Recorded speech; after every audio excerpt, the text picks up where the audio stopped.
ചോറിൻ്റെ കൂടെയും ചപ്പാത്തിയുടെ കൂടെയും ഉപയോഗിക്കാൻ പറ്റിയ കുമ്പളങ്ങ തേങ്ങാപ്പാൽ കറിയാണ് ഞാനിന്നിവിടെ തയ്യാറാക്കുന്നത്. ഞാൻ സാൻഡി ജോർജ്. എല്ലാവർക്കും എൻ്റെ ചാനലിലേക്ക് സ്വാഗതം. കുമ്പളങ്ങ തേങ്ങാപ്പാൽ കറി തയ്യാറാക്കാനായിട്ട് നമ്മളിവിടെ 1/2 കിലോ കുമ്പളങ്ങയാണ് എടുത്തിരിക്കുന്നത്. കുമ്പളങ്ങ ഇതുപോലെ കനം കുറഞ്ഞ കഷ്ണങ്ങളാക്കി നുറുക്കിയെടുക്കുക. കറി വയ്ക്കാനായിട്ട് നമുക്കൊരു മൺചട്ടി ഉപയോഗിക്കാം.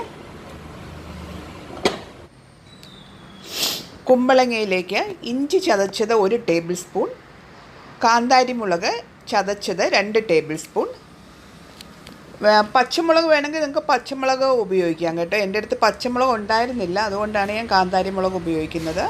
വേപ്പില 2 സ്ട്രിങ്, ചെറിയ ഉള്ളി ഒരു 10 എണ്ണം ചെറുതായി അരിഞ്ഞത്, സവോള 1 വലുതരിഞ്ഞത് എന്നിവ ചേർത്ത് കൊടുക്കാം. ഇനി ആവശ്യമായ മസാല ചേർത്ത് കൊടുക്കാം. മല്ലിപ്പൊടി ഒരു 2.5 ടേബിൾ സ്പൂൺ, മഞ്ഞൾപ്പൊടി ഒരു 1/2 ടേബിൾ സ്പൂൺ, മുളക് പൊടി 1/2 ടീസ്പൂൺ, ഗരം മസാലപ്പൊടി 1/2 ടീസ്പൂൺ എന്നിവയും കൂടി ചേർത്ത് കൊടുക്കുക. ഇതിലേക്ക് ഒരു 1.5 ടേബിൾ സ്പൂൺ വെളിച്ചെണ്ണ ഒഴിച്ചു കൊടുക്കാം. 1 ടേബിൾ സ്പൂൺ വിനാഗിരി ചേർക്കുക. 1/2 ടീസ്പൂൺ ഉപ്പും കൂടെ ചേർത്ത് നന്നായി മിക്സ് ചെയ്യുക. ഇനി ഒരു 15 മിനിറ്റ് മസാല പിടിക്കാൻ വേണ്ടി വെക്കണേ. 1/2 മുറി തേങ്ങ എടുത്ത് മിക്സിയിലൊന്ന് അടിച്ചിട്ട് പിഴിഞ്ഞ് 1-ാം പാല് 1 കപ്പും 2-ാം പാല് ഒരു 1.5 കപ്പും എടുക്കണം. ഈ കപ്പിൻ്റെ അളവിലാണ് ഞാൻ തേങ്ങാപ്പാൽ എടുത്തത്.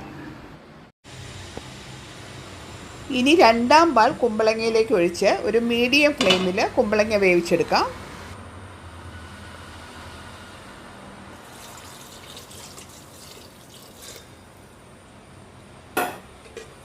തവി കൊണ്ടൊന്ന് ഇളക്കി യോജിപ്പിക്കണേ. മൂടി വെച്ച് കുമ്പളങ്ങ വേവിച്ചെടുക്കാം.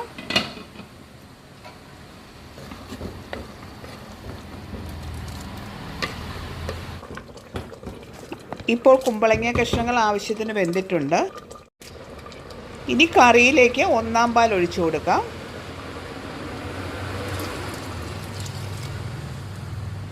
ഒന്നാം പാൽ ഒഴിച്ചിട്ട് കറി തിളയ്ക്കേണ്ട കേട്ടോ. നന്നായിട്ടൊന്ന് ചൂടായി വരുമ്പോഴത്തേക്കും നമുക്ക് ഫ്ലെയിം ഓഫ് ചെയ്യാം. താളിച്ചിടാൻ വേണ്ടിയിട്ട് ഒരു തണ്ട് വേപ്പില, ഒരു 4 ചുവന്ന മുളക്, ഒരു 5 ചെറിയ ഉള്ളി അരിഞ്ഞത് റെഡിയാകും.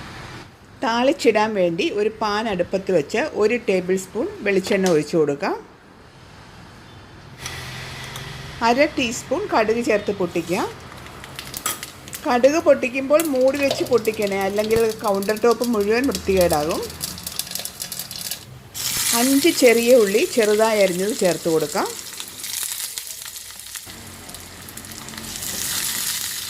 ഉള്ളി ഒരു പകുതി മൂപ്പാവുമ്പോഴത്തേക്കും ഒരു 4 ചുവന്ന മുളകും ഒരു തണ്ട് വേപ്പിലയും കൂടി ചേർത്ത് കൊടുക്കുക.